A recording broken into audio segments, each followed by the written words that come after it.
my favorite seat. Uh-oh, excuse me, do you mind? No burning hair like this, or electric heart. Takes me out of life. I don't wanna spend my life like this. I'm alive, like this, like this, like this.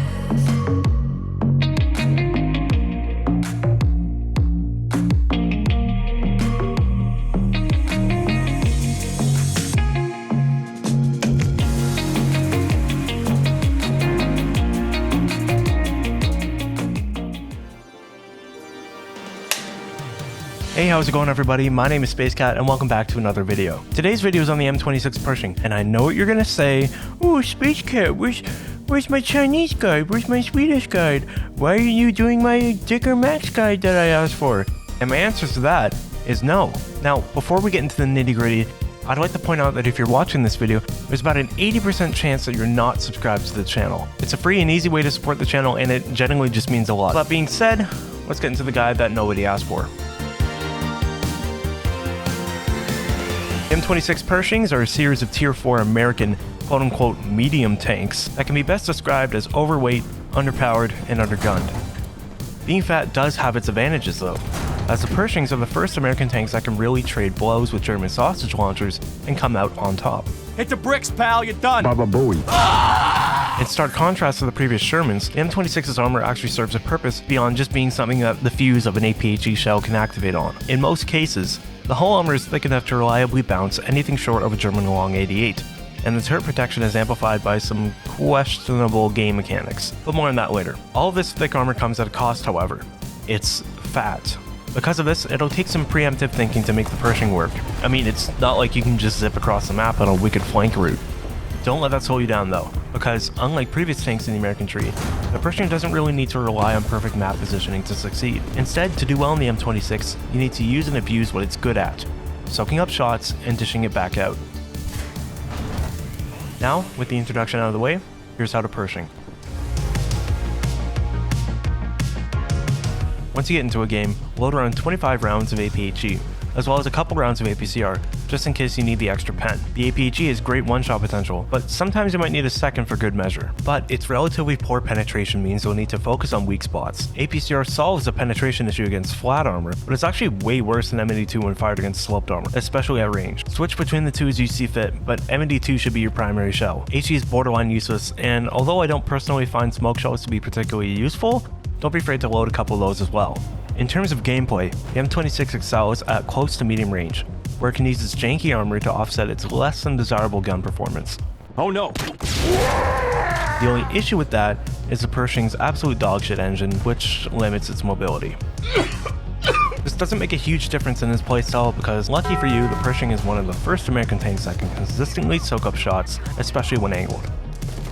You use your armor to push the enemy, relying on its Big, meaty upper plate to soak up shots while you work on closing the gap to hard cover. Again, unlike other tanks in the American tree, the M26 doesn't need to pull off insane flanks to reliably fight other tanks. And while it doesn't have the absolute uber pen of guns like the German Long 88 and the Russian 100mm, the Pershing's gun wins in rate of fire, with a 7.5 second reload from an ace crew. Couple the amazing fire rate, usable armor, and its surprisingly stable gun, and you have a tank that's capable of absolutely skull-fucking the opposition. In an up tier, while it's slow to accelerate, the Pershing's top speed is just fast enough to allow it to sneak through enemy lines and commit unsolicited democracy. When facing tanks head-on in the M26, angling your armor and doing a little bit of trolling is extremely effective, as it minimizes your enemy's chance of placing accurate shots into your various weak spots. Overall, the Pershing depends heavily upon its armor to do well. If other players are in tanks that you can't penetrate from a distance, use your armor to level the playing field. Unless it's a fucking King Tiger, holy shit. The bane of your existence in the M26 Pershing is the late model King Tiger. Aside from garbage APCR, there's not a whole lot you can do against the Tiger II from the front. Meanwhile, the King Tiger's Long 88 can easily penetrate your weak spots up close, even when angled. So, what do I do here? Whatever. Wait, what? Must have been a ghost shell. But there's no conceivable way I can kill him here. Holy shit. How did I pet him? Oh, That's right, baby. Allow me to introduce the T26E1 Super Pershing. This tank may look goofy, but holy shit is it fun to play. The T26E1 sacrifices mobility for protection and penetration, as if the Pershing had any mobility to begin with. The reload also falls off to a whopping 12.5 seconds with an ace crew, but the trade-off for the increased pen and less bullet drop is well worth it. You're also weighed down with a bunch of steel welded to the front of the tank, but it's such an important upgrade that I guarantee you won't notice the difference. I really was not expecting to like the Super Pershing while I was recording footage for this video. So much so that I left it to the very end, but god was it worth the wait.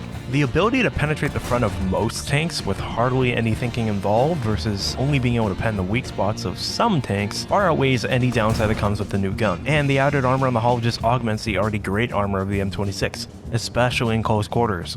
For a 0.3 jump in BR, the Super Pershing is so worth it. The front plates absorb basically anything you can throw at.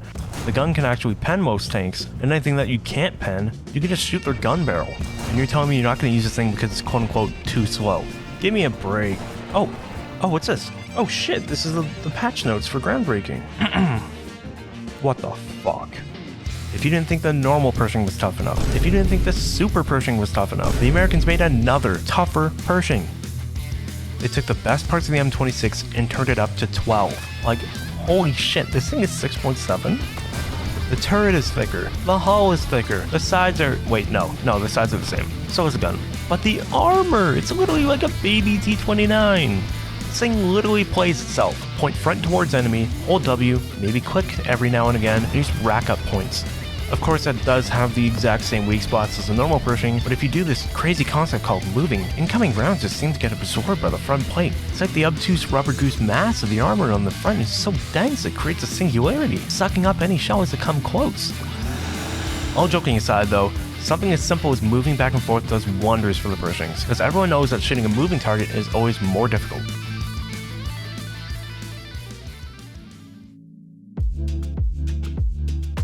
For your modifications, start out by researching parts. To repair your tank, an ABD2 shot to dish out insane amounts of damage. Next, go for FPE to put out fires, and adjustment of fire to make your shots more accurate. After that, go for filters for a much needed mobility boost, and elevation mechanism to further increase your gun accuracy. Lastly, go for engine and transmission to unlock the full potential of your engine. Then, go back and finish up whatever you ignored previously, such as tracks or crew replenishment.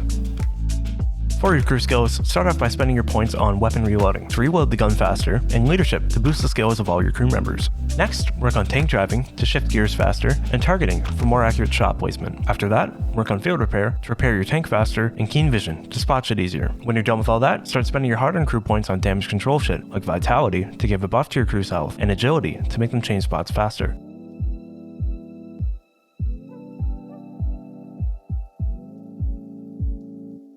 Hey everyone, SpaceCat here again, and I'd just like to thank you all very much for watching the video. If you want to get more involved with me and my community, please consider dropping into one of my Twitch streams. I'm still trying to work out a schedule that works for both me and my viewers, so please consider joining the Discord. I will be sending notifications every time I go live, as well as some other little insider things going on with me and the channel. Links will be in the description below, and with all that being said, I'd like to thank you very much for watching the video again.